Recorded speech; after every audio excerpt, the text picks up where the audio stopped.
Hi there, I'm Black Bright and I just want to welcome you to my channel. Thank you for subscribing, thank you for checking in. I cover a variety of topics. Most of them are to do with helping people with knowing what's going on, basically.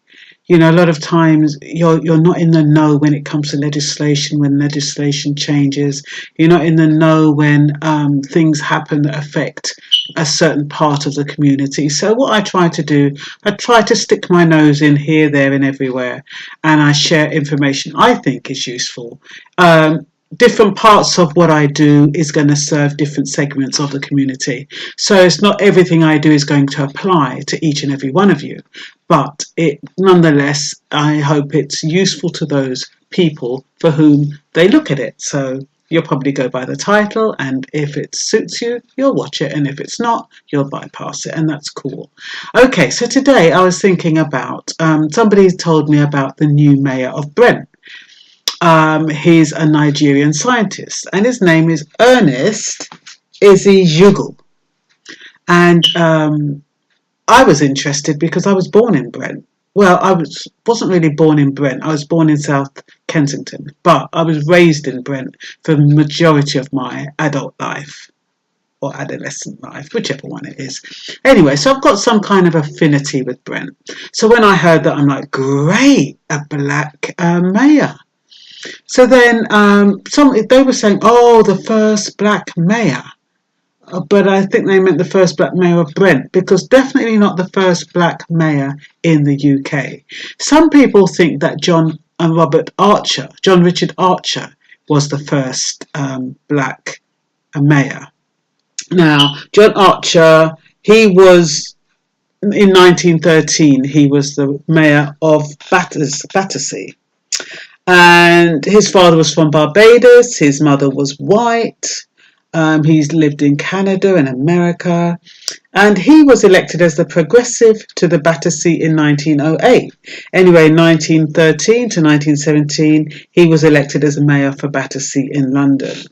And he was one of those, revolutionary mayors, and really fought for black rights, and, tried to improve the conditions of black people. But you don't find many mayors like that these days.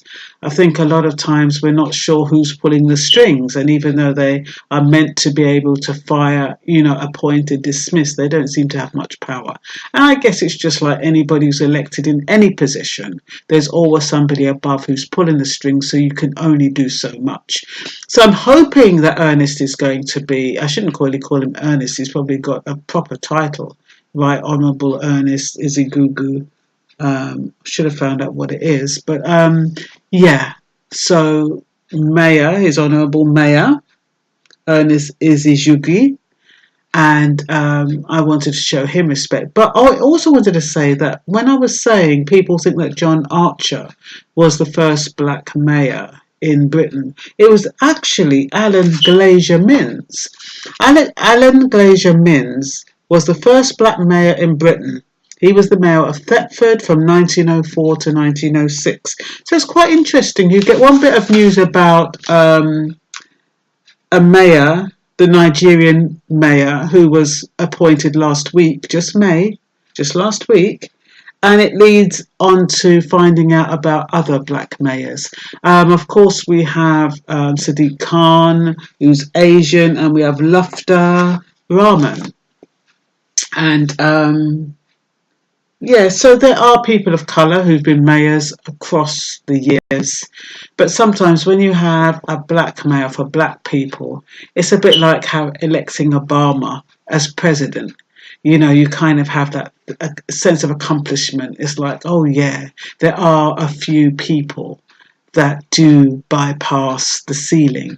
The only thing is that what are they going to do? Are they going to be weak, or are they going to be strong?